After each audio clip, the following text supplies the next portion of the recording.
Gunshots heard near the library at UVU. They're trying to lock the library down now. Still gathering. The CS building is just east of the library. He's wearing jeans, black shirt, black mask, long rifle. We do have officers following the victim to Timpanogos Hospital. 418 copy. How many injured do we have? Just one person. Let's talk about the man accused in the assassination of conservative political activist Charlie Kirk. So this guy is asking to appear in court while wearing civilian clothing. Defendant Tyler Robinson's attorneys are making an argument to the court that he needs to be changed from his jail garb in order to ensure that any prospective jurors who are watching his court appearances won't be tainted by seeing him shackled and dressed in his jail-issued jumpsuit. As you can see, he's wearing here at his most recent appearance.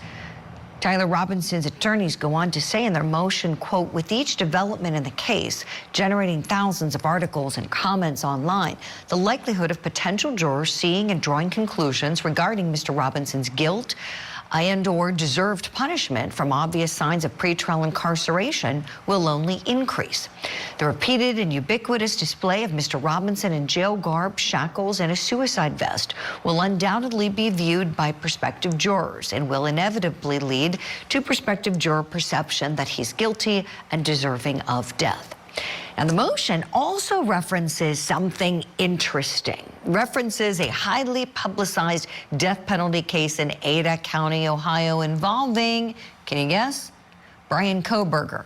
In that case, Kohberger's attorneys, they were successful, if you'll remember, in having him appear at his pretrial hearings wearing a suit, no handcuffs. So should the same be done with Tyler Robinson in Utah? Let's talk about it. Let's bring in criminal defense attorney and former prosecutor Mario Gallucci. All right, Mario, what do you think? So, Julie, it's not really a big ask. This is not your typical trial. This is a trial that, as the defense said, is going to be in the newspaper every day. It's garnering a lot of publicity. What they're asking for is a fair trial. And to perceive him dressed like he is there is not good. It's prejudicial. It obviously shows that he's incarcerated.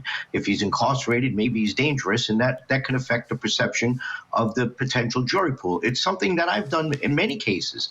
I've done it in New Jersey. I've done it in New York, where I've asked that they wear civilian clothing, and you give it to Department of Corrections or whatever you have in that state, and then they look through it, and then they provide it to them immediately before they walk into court, and then they take it from them after court. So I think it gets granted. I really do. There's no real reason not to do it. That's interesting you say that, Mario, and you've had high-profile cases.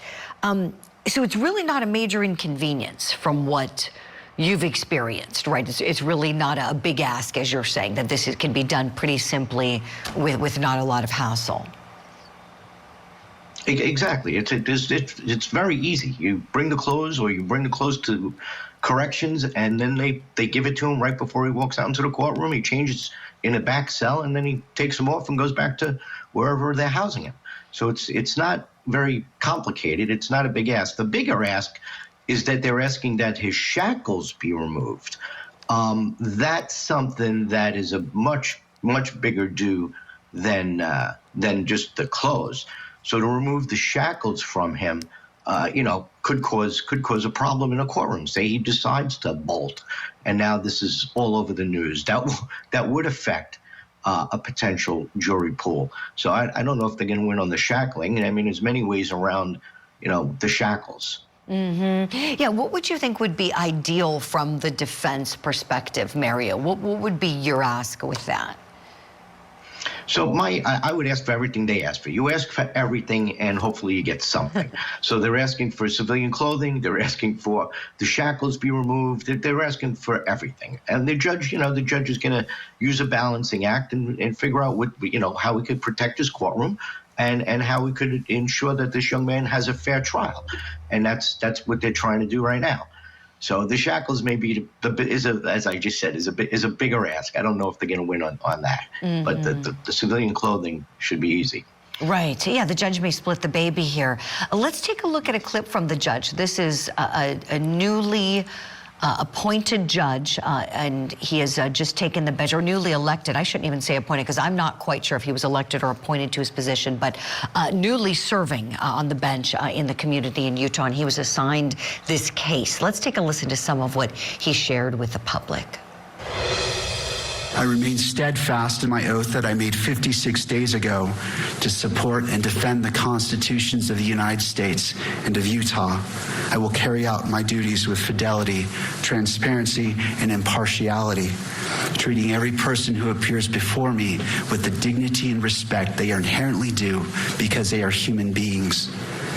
Let me be clear, I will not put my finger on the scale of justice. And I just looked it up. He was appointed by Governor Spencer Cox in May. Mario, what did you think of that statement that he made regarding how he's going to handle this case? That's the way he should handle every case. He wants to be fair. He wants to ensure that this young man gets a fair trial, gets his day in court. People fail to realize that you're innocent until you're proven guilty. So although he's incarcerated right now, that doesn't mean he's guilty of anything. And that's what the lawyers are trying to do here. They're trying to get him a fair trial. And that jury pool is going to be very difficult. I mean, he's on TV almost every single day. And what they want to show is when he's on TV, he's not dressed like that. I mean, what you're looking at there is a suicide vest. So they're being very cautious, the attorneys, in perception. Perception is always a big thing. You don't want your client to be perceived as being in jail. You don't want your client being perceived as somebody who could commit suicide. So they're trying to do the best they can to create a perception that this young man gets his fair trial. Yes, you're right, Mario. Well said. When we think about Kohberger, I would love to know your thoughts if you think that the way he was allowed to wear suits at every appearance, if that in any way affected his perception. So, yeah, I mean, it's basically the same case. These aren't your typical cases. When you get one of these high-profile cases and you get the media around it and you're on all the time, there you have to create a perception. It's not your typical case that you see every day going on in courtrooms all over the world. This is a case that the world is looking at. So in Kohberger, too, they wanted to do the same thing, change that perception. And in that case, he struck a deal. And I think that went a long way to, to get to that resolution in that case without a trial. Right. Yeah, it sure did. I mean, look, his life was spared, from the defense perspective. As you know, Mario, in a case like that, that's a win, for a defendant like that. I hate that that's how it was resolved, but it was, that's what occurred. And, God bless those victims. Hopefully they feel some comfort with him never getting out of prison. So what we'll do is we'll leave it here for now. We have lots of other cases to talk about on Court TV Live, and Mario Gallucci has cases to win. We got to let him get off to court and start his day. Mario, thank you so much.